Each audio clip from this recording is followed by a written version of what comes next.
mbokki Sénégal man Ahmadou Diop seen fidèle chroniqueur hebdomadaire ak seen serviteur moo leen di nuyu ci sunu waxtaan wi ñu tuddee xew-xew réew mi nga xam ne maa ngi leen ko fas yéene defal talaata bu nekk bu ma fi yàlla bàyyee bu leen fi yàlla bàyyee à partir de 17h GMT heure de Dakar soit 19h heure de Paris xam ngeen ko dutu leen ko jaawatle ñu leen koy defal à travers les ondes de notre radio Sunu Kër FM la première radio panafricaine nekk ca Californie ca Los Angeles muy sunu radio exceptionnelle bu mag bi de renommée internationale kon xam ngeen na tey talaata 15 octobre 2019 sunu waxtaan wi ñu tuddee xew-xew réew mi day gën a am solo sunu réew mi day wax dëgg yàlla day gën a jaaxle bés bu yàlla sàkk talatu dara koo xam ne ci njombe la dëkk guddi ak bëccëg lu mu wax weddi ko nun day wax dëgg yàlla ci loolu lañu nekk ci depuis 2012 ndax sunu réew mi day wax dëgg yàlla ëllëgam dafa lëndëm kuruus dagga sante moo fi nekk dialogue de piètre qualité moo fi nekk ay retrouvailles yoo xam ne finalement lan lay jariñ et pour qui et pourquoi une justice soumise et aux ordres qui s'écarte dangereusement de son chemin ndax ay justiciers lañu nekkuñu lu les jouets yoo xam ne dañoo nekk aux attaches de chef de clan yoo xam ne ci loolu la ñu nekk du ma tàyyi di ko wax en Afrique des faquins les médiocres de référence font l'histoire à la place des bons CREI décret présidentiel ci coobarey Macky Sall mu tudde ko une cour de répression de l'enrichissement illicite lépp ay décret la une cour martiale unique au monde digne de la Stasi conflit d'intérêts qui est totalement illégal juridiquement moralement cliniquement et politiquement mu jatan leen des justiciers yoo xam ne dañoo nekk une arme politique de guerre confiscatoire à la démocratie et aux libertés fondamentales de conscience xam ngeen ne Sénégal sunu Sénégal gii wax dëgg yàlla day il faut que ñu tabaxaat ko ndax jub am fi démocratie am fi état de droit am fi sunu Sénégal gii 1963 ba tey jii la caution moribonde ne un gouvernement du peuple par le peuple et pour le peuple mu nëy li nga xam ne daal moo fi nekk bi pënd wuree surtout ci 2012 ba tey jii un capharnaüm boo xam ne mën nañ koo tudde un amas de cafards et de vers de terre tribaliste koo xam ne moo koy jiite mu le caïd putschiste clanique ne l'homme de la surcharge pondérale dit l'entonnoir colonial ou le caniche de l'Occident ne de ko bandum de la démesure koo xam ne immoralité n'échappe plus au commun des mortels par sa lâcheté innée, inégalée inégalable de fait nekk lu dul di seet ses propres intérêts et ceux de ses maîtres blancs bis bu yàlla sàkk depuis juróom-ñaari at te war naa dakk muy defar ces lois uniques yoo xam ne buñ ko appliqué woon du am sax jotug du fuuy ndax day éterniser wu en prison ñu jox ko des circonstances aggravées ndax li xel mën a nangu day bénéficier ipso facto d'une peine incompressible de 30 ans pour crimes financiers, économiques et perte de ses droits présumés civiques. Ouais, comme d'habitude, yéen waa Sénégal ak sénégalais ak sénégalaises yi nekk ca biir réew ma ak sénégalais ak sénégalaises yi nekk ci bitim réew ñu leen di tuddee les sénégalais de l'extérieur maanaam suñ jàmbaar yu mag yi noo ngi leen di santati di leen nuyu di leen jox njukkal di leen gërëm te di leen sargal ci déglu bi ngeen déglu bàyyi seen yitte yépp yéen waa Sénégal amu leen morom gàcce ngalaama ñu ngi remercier aussi tous nos auditeurs ak suñu auditrices góor ak jigéen mag ak ndaw fàttewuñu kenn te ñu ngi remercier aussi tous les intervenants yi nga xam ne ñoom it kenn demul ñu des ak seeni commentaires ndax loolu aussi bokk na ci démocratie ñu ngi nuyooti les meilleurs sentinelles ci Sénégal nga xam ne gor yi buy def seen waxtaan te nu mbokk ci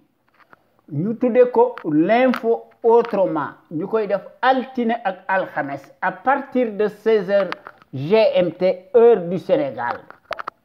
su fekkee ne am na lu am exceptionnel ci diggante bi dañ koy def loolu doyut ñuy tollanti bis bu yàlla sàkk toute la semaine sans répit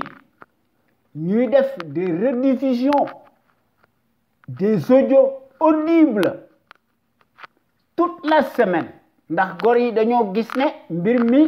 nekkut lu dul une question de fibre patriotique et de pédagogie ndax dañuy mettre en lumière les mystifications du label d'un menteur professionnel profanateur mécréant dans l'âme fàtte na les raisons pour lesquelles il a été élu ci 2012 dans des circonstances totalement exceptionnelles inédites weddi na lépp ndax baadoola lu mu wax weddi ko un mécréant lu mu wax weddi ko un franc-maçon lu mu wax weddi ko ci loolu la ñu dëkk te kii fi nekk génnul ci loolu ndax wane na ko ci sunu digg dëkk bi sunu digg penc mi waxam bari woon na moo doon wax ne buñ ko falee président de la République ci Sénégal li muy jëkk a def mooy day summi sa casquette en tant que secrétaire général de son propre parti aujourd'hui cliniquement clanique kooku tey dafa métamorphosé wu en changeant comme un caméléon comme si rien n'était waaye nag dafa yore ses ustensiles de cuisine mu leen di brosser muy kii nga xam ne muy le kleptocrate des horloges nga xam ne agitateur traître teigneux en place amul benn mérite amul benn scrupule te amul benn lueur d'humilité peu ou prou mënu ko couvrir xam na ko dans son fort intérieur dafa nekk lu dul un accident de l'histoire ndax Macky est plus dangereuse qu'une enzyme Macky est plus dangereux qu'une enzyme waaye nag ñun au lieu que ñu tirer toutes les conséquences de l'histoire loolu duñ ko def ku la gën a mën dëng moom la ñuy faral dafa mel ni que jub boo ko nekkee kenn du la faral il faut que nga dëng li ko waral mooy l'aliénation culturelle waaye kii nga xam ne ci ay tappale ci la nekk ndax dafa nekk son jeu favori boo xam ne du wàcc yoon wi nga xam ne ci la masa nekk day utiliser ces justiciers yoo xam ne dañoo nekk ses bras armés boo xam ne c'est son arme de guerre confiscatoire à la démocratie et aux libertés fondamentales waaye notre rajo sunu kër gore ciy wax bés bu yàlla sàkk duñu tàyyi ndax samedi bu nekk dañuy tollanti ñu def sunu waxtaan wi ñu tuddee en toute objectivité loolu doy dimanche bu nekk ci loolu la ñu nekk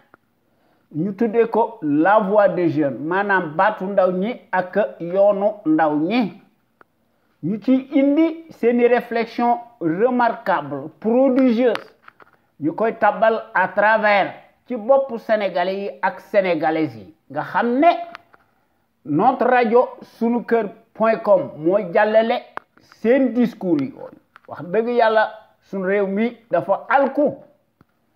waaye ñun ñi nga xam ne ñoo nekk ci conscience patriotique pour le changement xam sa réew bëgg sa réew jëriñ sa réew il faut que ñu delloosiwaat fi un état régalien un contre-pouvoir am fi contradiction am fi daggasante am fi ku ne yor sa xalima di bind soo gisee loo xam ne ñaaw na nga wax ko ndax doo mën a am l'épée de Damoclès buy peser sur ta tête waaye loolu jeex na fi depuis 7 ans ndax su réew mi yëlefu tuut boppam notre pays n'est plus libre li fi amoon ku néew jeex na fi su réew mi tumuranke moo fi nekk kon il faut que ñu delloosiwaat fi ñu restaurer un état de droit ndax sans la liberté kenn mënut a tabax dara lu jag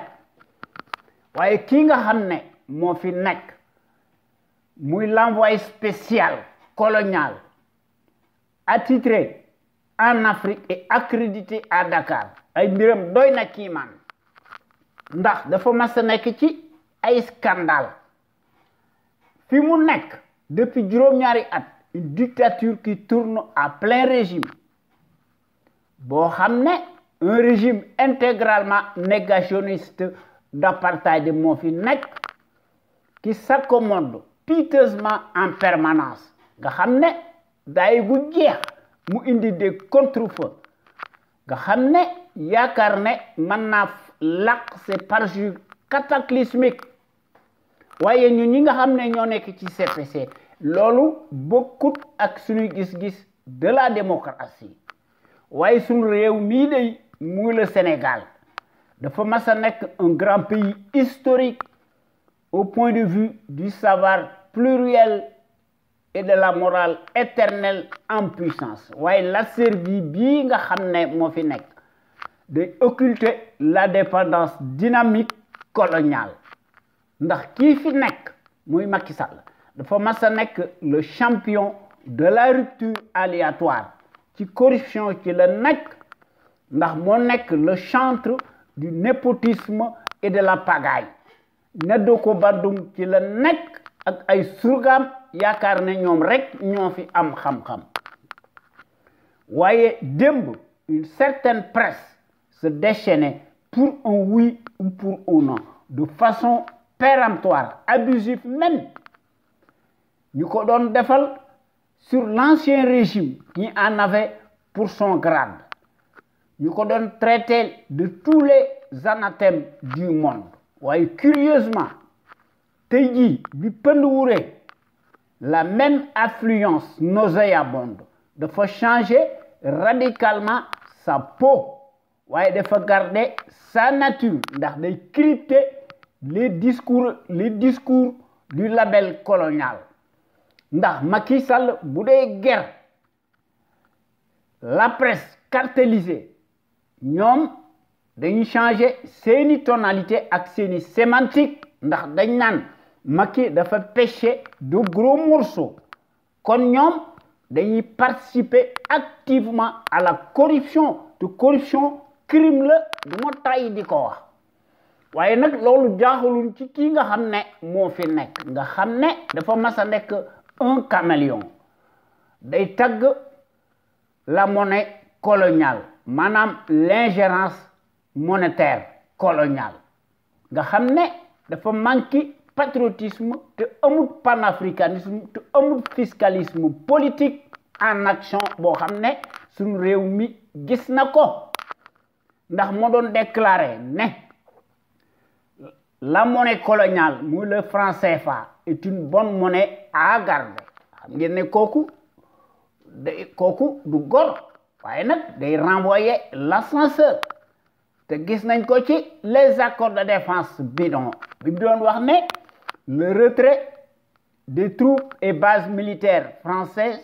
relevait quelque peu d'un nationalisme mal placé, dixit le fasciste. waaye ñun ñi nga xam ne ñoo nekk ci conscience patriotique pour le changement xam sa réew bëgg sa réew jariñ sa réew ñu gën ñoo xam ci sous l'acronyme CPC noo ngi diingat bu baax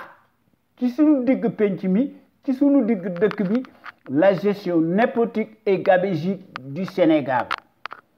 par un parti politique, une coalition de partis ou une famille te noo ngi diingat bu baax l'accaparement des ressources du Sénégal par une seule famille paresseuse ak son clan boo xam ne Macky da leen di jox des postes de haute stratégie boo xam ne buñ ko seetloo ba seetlu ko corporatisme le ethnique sans éthique ni équité mu takk leen ndombay tànk yu kawe dans toutes les structures de l'État comme si les compétences et les expériences bidons des CV de Ramassi se mesurent scandaleusement à l'aune des mêmes patronymes particuliers bien sonnants. Kooku mooy la vocation et la conviction surréaliste du négationniste qui foule du pied les affaires de la cité, mu le traître en chair et en os qui le prouve matériellement sur le terrain du crime. mu koy def par sa médiocrité nga xam ne les postes octroyés se conçoivent exclusivement à l'aune du bazar au nom de la consanguinité ethnique et de la proximité de l'idolâtrie représentée par le binôme des mystifications ethniques idiocratiques. kon yéen gor yi ñoo ngi leen di ñaan wax dëgg yàlla ngeen di fraterniser ci conscience patriotique pour le changement au Sénégal xam sa réew bëgg sa réew jariñ sa réew sunu Sénégal gi moo ciy gagné ak sénégalais yi ak sénégalaises yi ndax bu nu bëggee man nañ ko il faut que ñu changer sunu réew mi radicalement ñu teg ko dans le sens des progrès exponentiels immenses ndax ensemble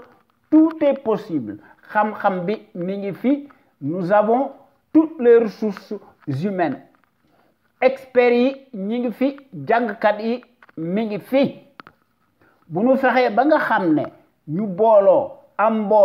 booloo fexe ba nga xam ne ñu bëgg suñu réew mi maanaam les patriotes ñoo gën a bari suñu réew mi dana jëm ci kanam waaye dëkk boo xam ne une minorité cartélisée plus structurée ñooy def l'histoire à la place des bons li fi nekk rek moo fi am te ñun ñi nga xam ne ñoo nekk ci CPC loolu wax dëgg yàlla noo ngi koy naqarlu ndax bokk nañ ci porte-drapeau étendard yi nga xam ne dañoo bëgg ba sunu Sénégal gi topp ci dans le sens des pays émergents ndax su fi notre rajo sunu kër FM la première rajo panafricaine nekk ca Californie muy sunu rajo exceptionnel bu mag bi de renommée internationale su fi amutoon àdduna tukki ndax toute critique minime bu gën a tuuti nga teg ko ci dëgg son auteur dañ koy defal de facto un mandat de dépôt presto illico waaye nag les fonctionnaires politicards paresseux mercenaires alimentaires tous dañuy transformé wu en sarabande des vers de terre baveux ndax dañoo mas a nekk les symboles maléfiques des traîtres baveux unifiés dans l'âme ndax dañuy naan sans répit le calice jusqu'à la lie du haut de leur rang ndax dañuy dund ci mbagum sunu réew mi en toute impunité waaye nag dañuy naan kati jantabe te leneen lañuy naan boo gisee seen discours rek xam ne ci loolu la ñu mas a nekk ndax dañoo tàggoo ak seen sago te dañoo bew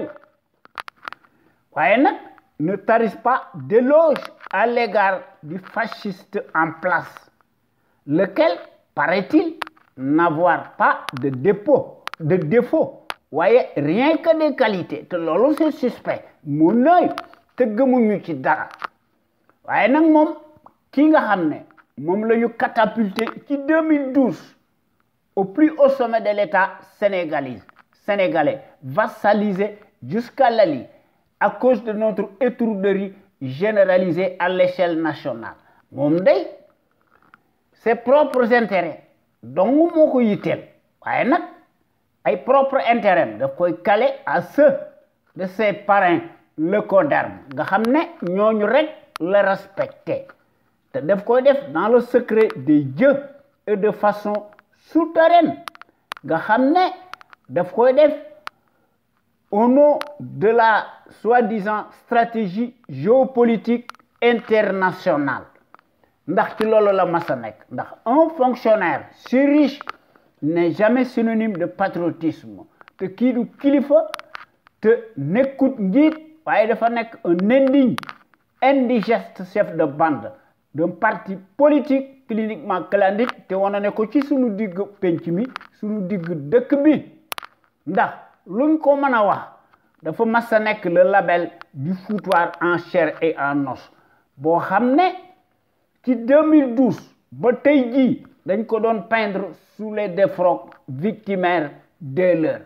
nga xam ne et sous la baguette magique de la référence propagandiste mondialiste laquelle ba tey jii day ànd en jointure avec le vacarme hystérique de la servilité endogène en place ndax tey jii ci sunu réew mi le larbin continue de jouer sur le piano américano-français au lieu que me répondre à nos attentes pressantes sociales voyez loolu yiteelu ko il passe tout son temps à restreindre drastiquement davantage la liberté d'expression waaye nag day acheter les consciences abîmées présumées notables de l'heure waaye nag yëmut ci loolu day commander bis bu yàlla sàkk du matériel de répression te matériel boobu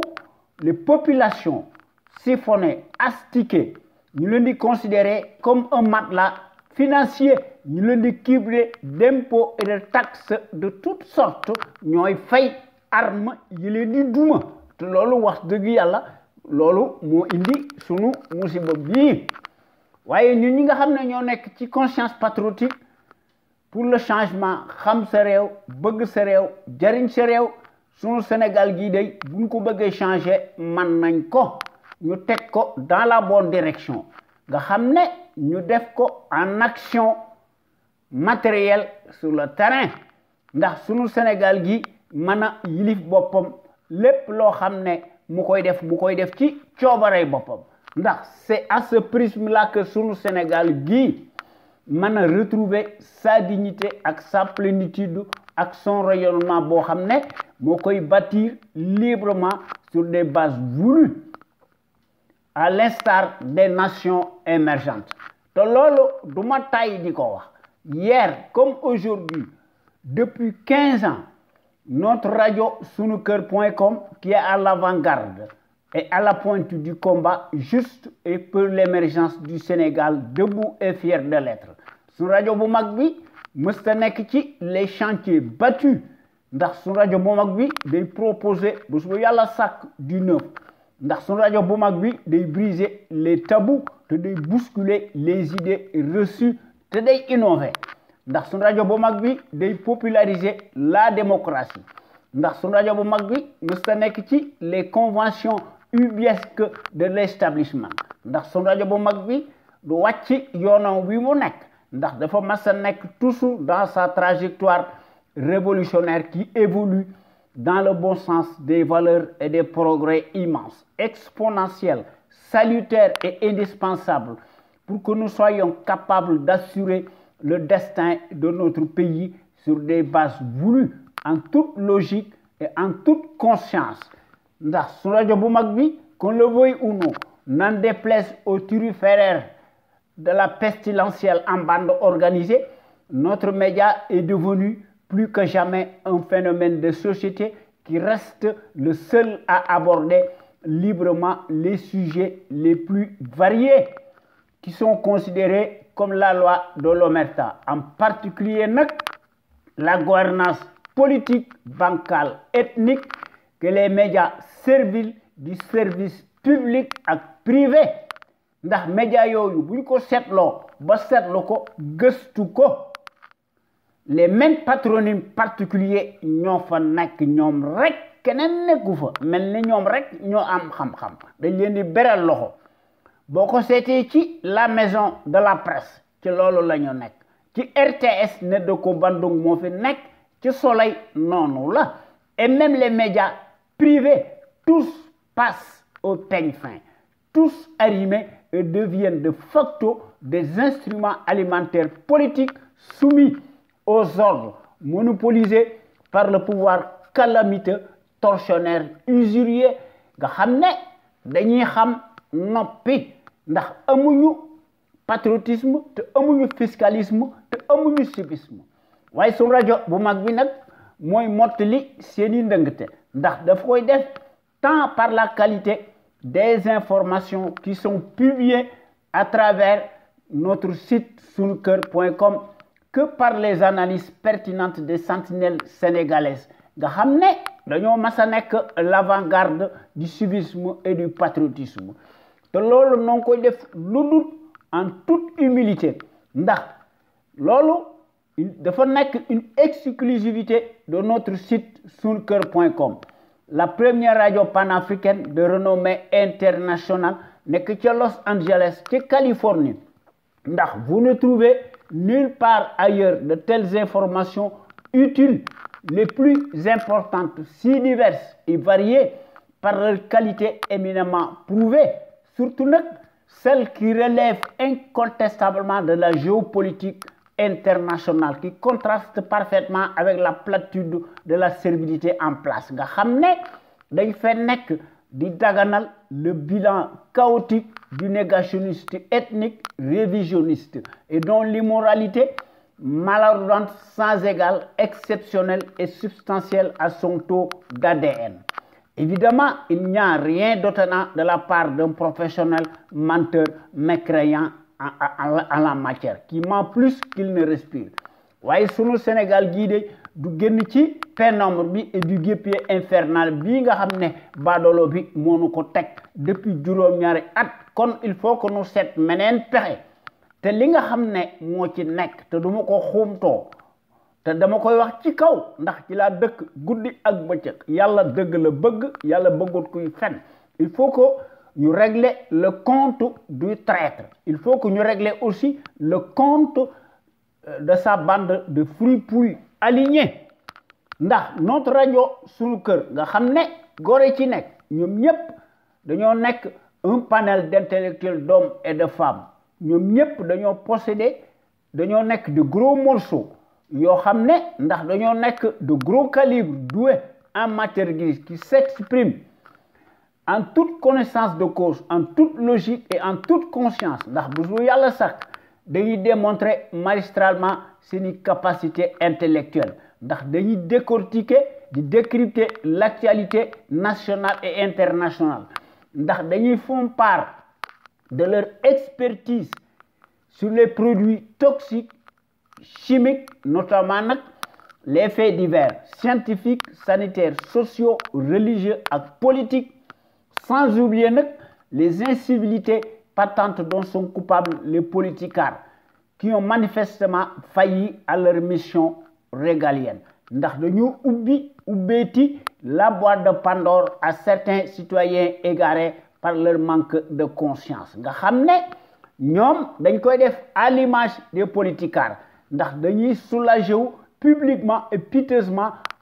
aux abords des bâtiments. Motax ñomit ñu nekk ci seeni anarchie.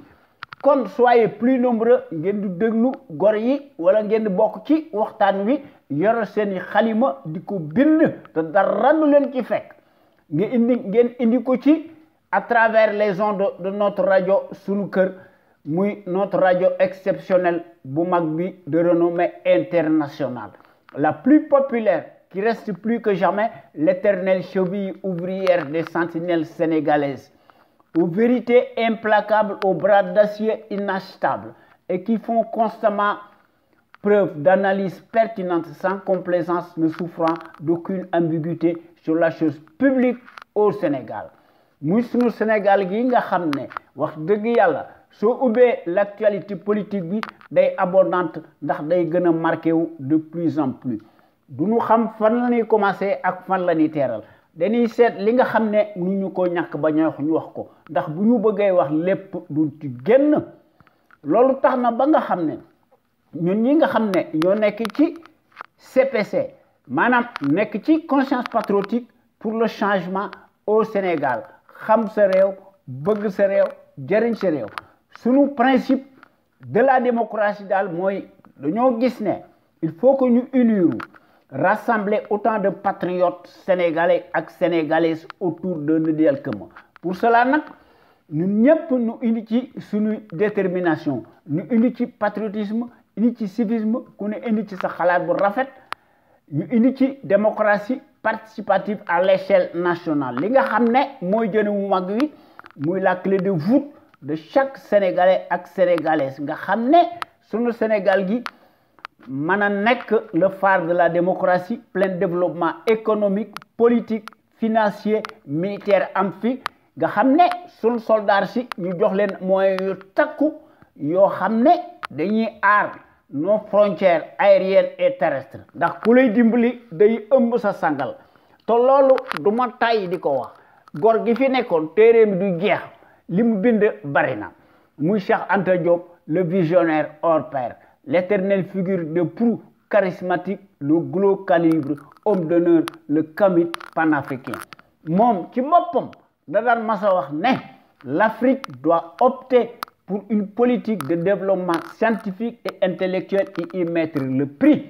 Sa vulnérabilité excessive des 5 derniers siècles est la conséquence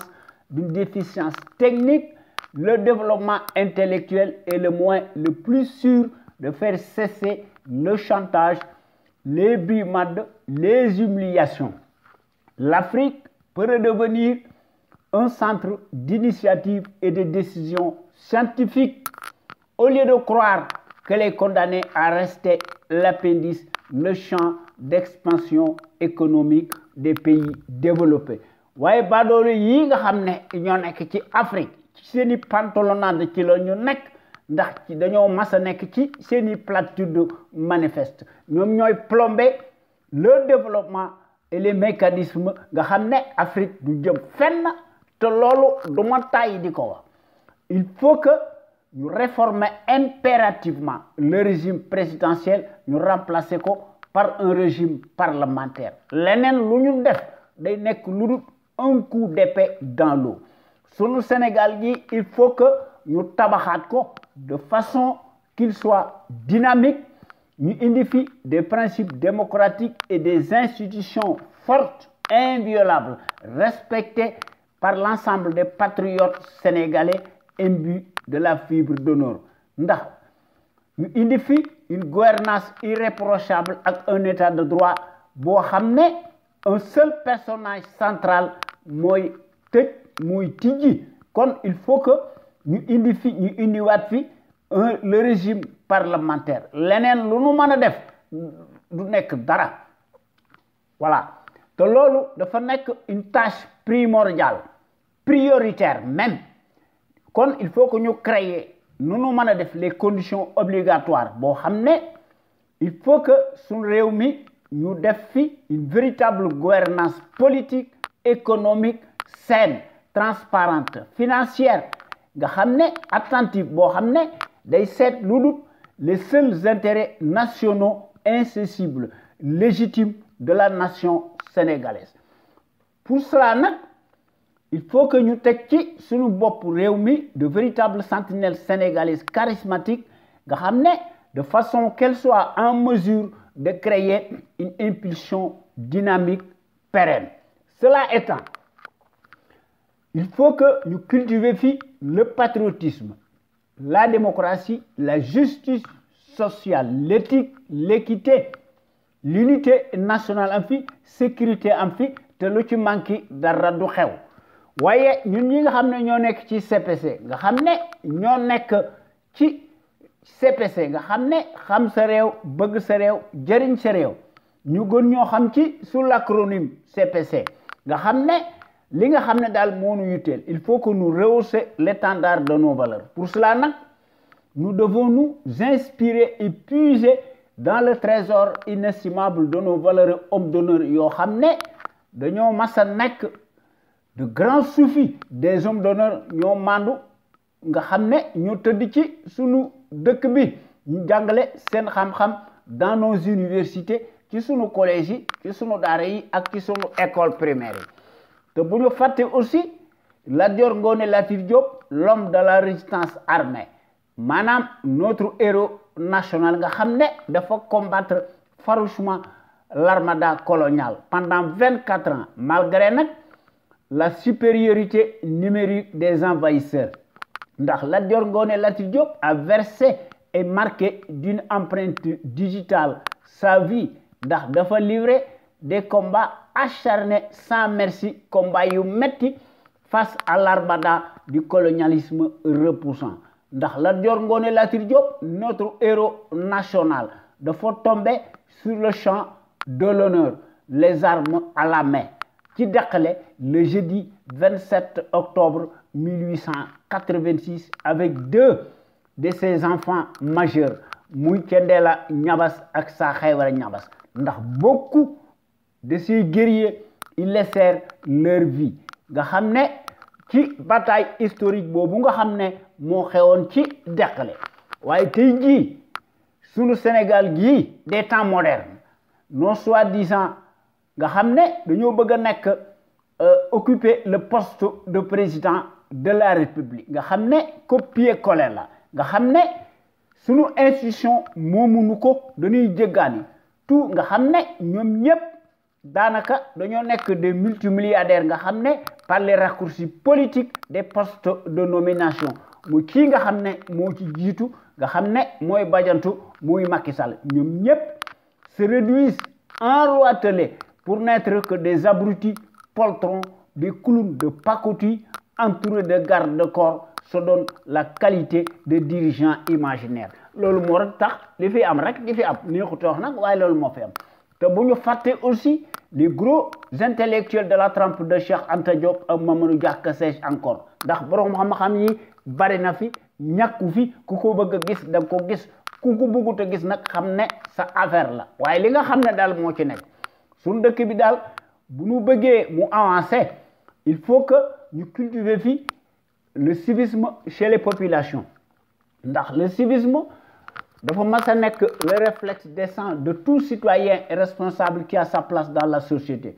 ndax le civisme implique le savoir-faire et la civilité lorsqu'il s'agit de la chose publique ndax en tant que citoyen à part entière soo amee ay droit da nga am ay devoir waaye classe Macky Sall gi de ñoom yaakaar nañ ne ay droit rek la ñu am waaye ñun ñi nga xam ne ñoo nekk ci conscience patriotique pour le changement xam sa réew bëgg sa réew jëriñ sa réew ñun bokk nañ ci l'avant-garde des consciences yi nga xam ne dañuy yee nit ñi sur la chose publique ndax ku yore sa kër kenn du la wax dara waaye mënoo yore alalu réew lëmm di ko sàcc di ger te na kenn du ma wax dara kooku workat moo koy def ab saay-saay moo koy def te loolu wax dëgg yàlla mënta nekk un délit te mënta nekk la loi de l'omerta ndax lu jiw a jeexu jógu fa ndax lu def waxu te lu ay di njàmbat pour cela nag donc ci def une vaste campagne de sensibilisation massive boo xam ne ci loolu la ñu nekk de façon que chaque sénégalais ak sénégalaise fu mu mën a nekk ci adduna bi dafa war a armé wu de son bulletin de vote mu seet ki nga xam ne biiram set na ginnaawam set na lan la am tey ñu seet ko ba xam jaadu na wala jaaduwul bu fekkee jaadu na ñu wateel ko ki nga xam ne mooy def mooy seet les intérêts l'intérêt général ñu wateel ko en toute conscience en toute logique en toute indépendance nga xam ne su fekkente ne bi ne scrutin am na waaye day fii mu nekk ci sunu Sénégal gii malgré le dialogue de piètre qualité bii man day gaw ma ne Macky Sall mi nga xam ne ay carte moo tax mu falu gaw ma ne ay carte moo ko fi jële de ndax moom lu mu wax weddi ko ndax il parle plus qu'il ne fait en réalité ndax moom ci loolu la nekk ndax moo nekk le chantre le pourvoyeur nga xam ne ci guerre la nekk ak ci lépp la nekk ndax ci loolu la mas a nekk leneen moo ko fi jële il faut que ñu def le rapport de force face à ce réfractaire à la démocratie et aux libertés fondamentales ndax le suffrage universaliste baadoo la du ci génn ndax yaakaar na ne moom rek moo war a judd kon il faut que ñu génn ci nos armes conventionnelles ñu contraindre ko par la force afin qu'il abdique de lui-même ndax baadoolo yi nga xam ne ñoo nekk ci Afrique dañuy gis ne l'issue des scrutins de pacotille se joue exclusivement dans la cour des voleurs en bande organisée ndax ñoom ci seen bopp ci seen xel mu gàtt ndax mënuñoo jàng dañuy gis ne affaire élection nekkul lu dul une simple formalité administrative qui passe à la poste te loolu moo fi am depuis 7 ans ndax Macky gagne à tous les coups kon suñu Sénégal gii bu ñu dee wax dëgg rek te yàlla tax mënta échapper vraiment aux contingences mondiales obligatoires spécifiques à chaque peuple ndax suñu Sénégal gi mën a yilif boppam ndax mu mën a opérer une véritable rupture totale nette waaye notre rajo sunu kër bi nga xam ne wax dëgg yàlla muy notre rajo sunu kër exceptionnel de renommée internationale nekk ca Californie moo nekk la rajo la plus crédible par son patriotisme actif ndax la qualité est avant tout un état d'esprit qui vise à l'excellence yokkute am fi ci jëf ak ci jikko won ko askan wi bu leer naññe te loolu la su rajo bi am ak gor yi nga xam ne dañoo mas a nekk de véritables sentinelles sénégalaises qui s'expriment librement en toute logique en toute indépendance et en toute conscience nga xam ne ñu ko def sur des bases voulues ndax ñooy mottali par leur esprit alerte la bassesse et la médiocrité d'une certaine classe politicarde plutocrate multimilliardaire des raccourcis politiques ndax sentinelles sénégalaises yi qui s'expriment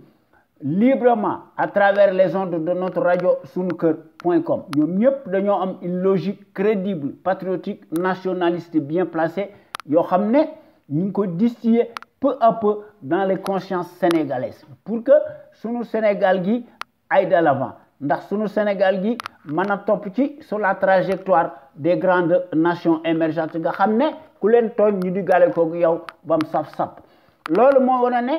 quant à notre radio sunu kër historiquement et présentement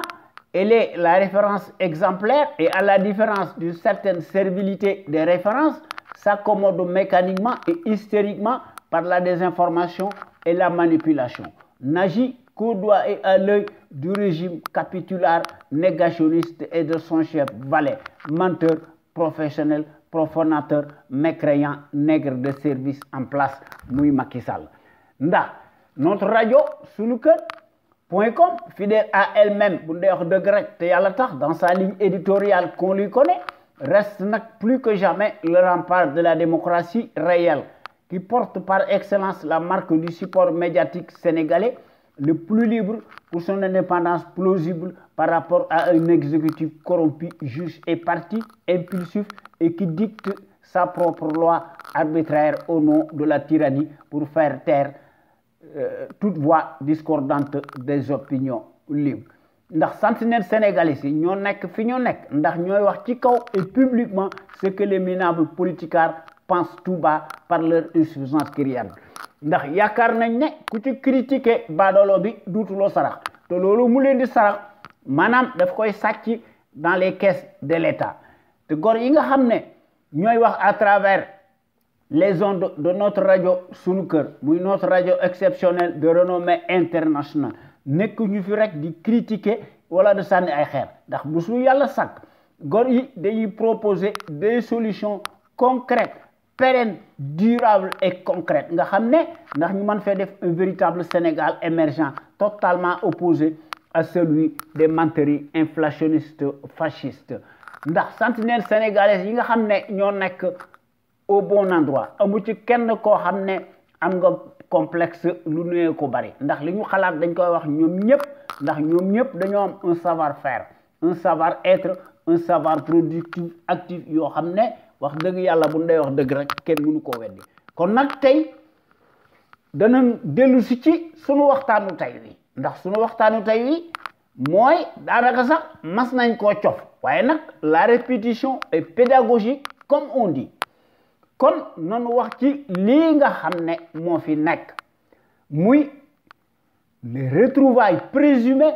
Macky Sall ak Abdoulaye Wade maanaam nanu wax ci les dessous de retrouvailles Wade Macky ou les incohérences et les contradictions d'un dilettantisme d'État aux abois kon nan ci wax maanaam affaire amateurisme le Macky Sall di def ndax li nga xam ne moo fi nekk depuis 2012 ba tey jii li nga xam ne daal mooy tardeel su réew mi muy la république des retournelles boo xam ne fait feu de tout bois ndax la rupture des mots où le slogan creux verbeux devient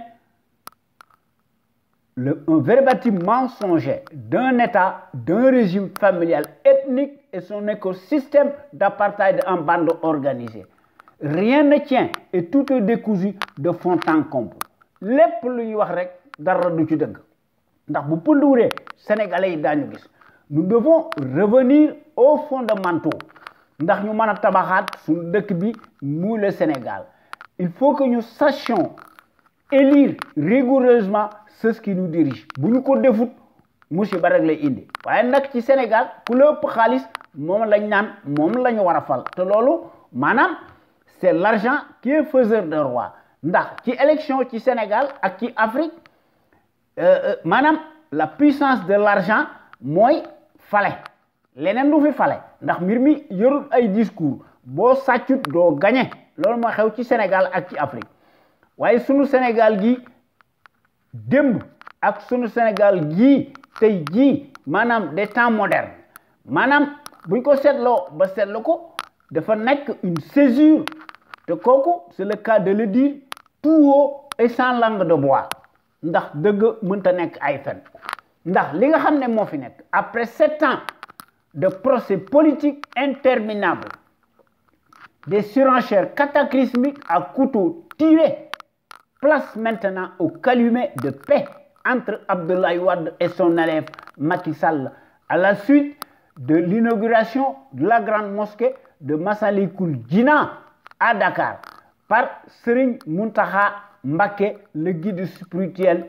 khalife général des Mourides yal na fi yàgg maanaam la baraka de Touba est-elle pour quelque chose dans cette affaire rocambolesque je le crois à mon intime conviction waaye li nga xam ne moo ci nekk nanu def ndànk ndax Serigne Mountakha Mbacké def na liggéeyam loolu moo ko war ndax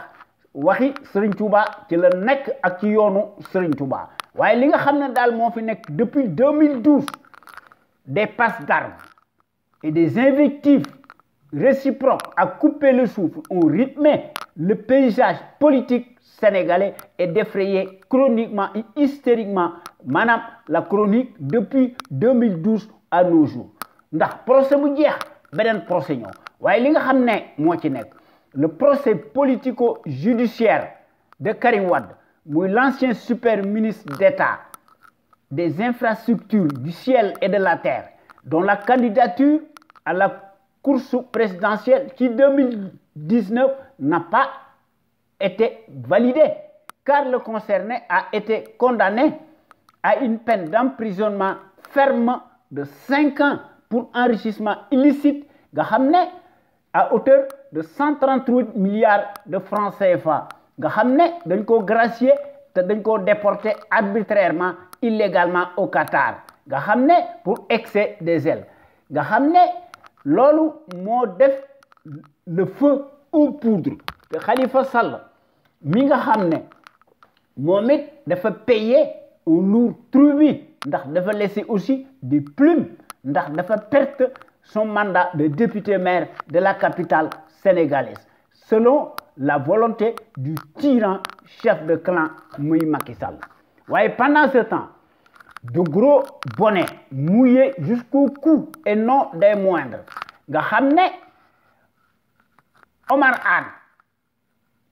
Abdoulaye Sylla, Mame Mbaye Niang nga xam ne muy scandale Prodac boobu nga xam ne portant sur la somme astronomique de presque 29 milliards de francs CFA te mat na 30 milliards nga xam ne notamment nag le cas atypique muy Aliou Sall nga xam ne le Mongolien, le crocodile digère sa proie dans les eaux troubles de l'APR pour ne citer que cela ñoom ñépp maanaam dañoo am des passe droits se promènent, circulent librement en toute impunité sur le ciel obscurci d'un pouvoir kleptocratique et sous le nez et à la barbe des justiciers, des courbettes serviles tribalistes nga xam ne expéditifs, y compris le premier d'entre eux, muy l'éternel casseur du siècle, Macky Sall himself, le traître incorrigible numéro 1, l'ignare de classe exceptionnelle de son espèce, nga xam ne digne de son rang, bénéficie de facto d'une impunité qui est source d'un casus belli. Nga xam ne dans l'une de mon émission Xew-Xew Réew mi du mardi, j'avais prédit, même bu fekkente ne bii ne nekkuma un devin, dama gisoon ne la chronique annonçait en grande pompe d'un prix farfelu concocté par le lobby pétrolier n'en est pas un nga xam ne ñu sacraliser l'homme de l'année dit le label de manière aléatoire plus connu sous le nom de vassal chouchouté ou la vache à lait de l'Occident. C'est fait à maintes reprises ndax Macky